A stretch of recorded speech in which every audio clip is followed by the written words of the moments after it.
Selamat pagi.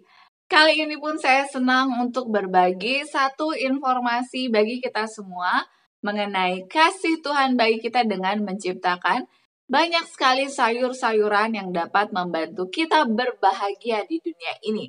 Dan tentunya dengan harga yang terjangkau.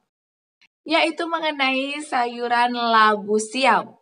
Banyak di antara kita mungkin yang menyukai sayur yang satu ini. Walaupun dia seringkali dipandang sebelah mata karena harganya yang murah, labu siam ini ataupun yang seringkali dikenal kalau di daerah Jawa sana yaitu jipang, memiliki manfaat yang sangat besar. Salah satunya adalah membantu kita yang mengkonsumsinya lebih awet muda. Kenapa demikian? Karena ternyata kandungan dalam labu siam ini ada satu paket yang sangat bermanfaat. Yang pertama, kaya akan folat, di mana folat berfungsi untuk meregenerasi sel kulit. Selain ada folat, ada juga kandungan antioksidan. Jadi, antioksidan yang berada di dalam labu siam bersifat anti-aging, serta mengandung vitamin C, di mana vitamin C ini terkait untuk membantu produksi kolagen yang baik untuk kulit kita juga kulit wajah. Jadi ini satu paket yang menarik untuk membantu kita awet muda. Selain itu, labu siam juga berfungsi untuk menurunkan risiko penyakit jantung dan membantu mengontrol gula darah. Jadi dari makanan yang mungkin menurut kita sayuran yang biasa, tentunya di balik itu ada manfaat yang sangat luar biasa. Inilah salah satu informasi yang saya syukuri. Biasanya saya menikmatinya tanpa tahu fungsinya. Tapi setelah saya mengetahui informasi ini, saya bersyukur dan itu membuat saya semakin tertarik untuk mengkonsumsi jipang atau labu siam ini. Mari kita terus bersyukur untuk kebaikan Tuhan. Kita mulailah dari hal-hal yang sederhana, yaitu hal-hal yang kecil. Baik, hari ini tanggal 11 Oktober, judul bacaan renungan pagi kita ialah Cabang yang layu terpisah dari Kristus. Ayat intinya tertulis dalam Yohanes 15 ayatnya yang ke-6. Barang siapa tidak tinggal di dalam aku, ia dibuang keluar seperti ranting dan menjadi kering. Kemudian dikumpulkan orang dan dicampakkan ke dalam api lalu dibakar. Penjelasannya, dia, Yudas, tidak berubah dan diubah menjadi cabang yang hidup melalui hubungan dengan pokok anggur yang benar. Cabang kering ini tidak melekat pada pohon anggur sampai tumbuh menjadi cabang yang hidup dan berbuah. Dia mengungkapkan bahwa dia adalah cabang yang dicangkokkan yang tidak menghasilkan buah. Cangkokan yang tidak jadi serat dengan serat dan urat dengan urat. Terjalin dengan pokok anggur dan mengambil bagian dalam hidupnya.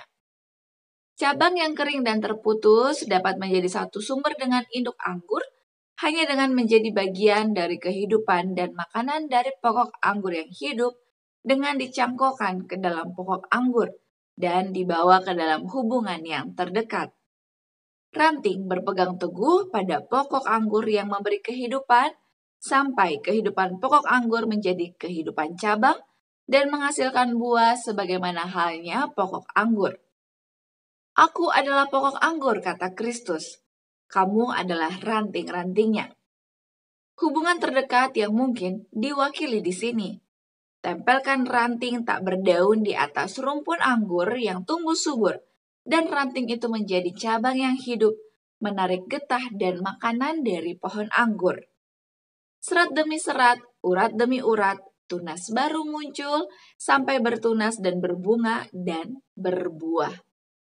Ranting tanpa getah mewakili orang berdosa. Ketika dipersatukan dengan Kristus, jiwa disatukan dengan jiwa, lemah dan terbatas pada yang kudus dan tidak terbatas, dan manusia menjadi satu dengan Kristus. Cabang yang tampaknya kering dengan dihubungkan dengan pokok anggur yang hidup menjadi bagian dirinya. Jiwa mati karena pelanggaran dan dosa harus mengalami proses yang serupa. Ketika cangkokan menerima kehidupan ketika disatukan dengan pokok anggur, sehingga orang berdosa mengambil bagian dari kodrat ilahi ketika terhubung dengan Kristus. Manusia yang terbatas dipersatukan dengan Allah yang tidak terbatas. Ketika dipersatukan, firman Kristus tinggal di dalam kita, dan kita tidak digerakkan oleh perasaan yang merasa hebat, tetapi prinsip yang hidup dan taat. Aplikasinya bagi kita hari ini, mari kita selalu memiliki hubungan dengan Tuhan. Caranya adalah dengan selalu menyanyi dalam hati dan berdoa di dalam hati. Dengan begitu, kita akan merasakan kehadiran Tuhan setiap waktu dan membantu kita tetap berada dalam jalur kebenaran Tuhan. Slogan kita awali hari ini dengan renungan pagi. Mari kita bersatu di dalam doa. Kita berdoa. Bapa kami yang penuh kasih, yang bertata di dalam kerajaan surga, terima kasih banyak Tuhan terus memperhatikan kami, membantu kami untuk berada dalam pilihan yang benar, selalu berada di dalam jalan Tuhan. Karena seringkali kami ini Tuhan tergoda untuk keadaan dunia ini. Tapi kami tahu jika kami tidak terhubung dengan Tuhan, kami tidak dapat berbuat apa-apa dan tidak dapat berbuat dalam kebenaran.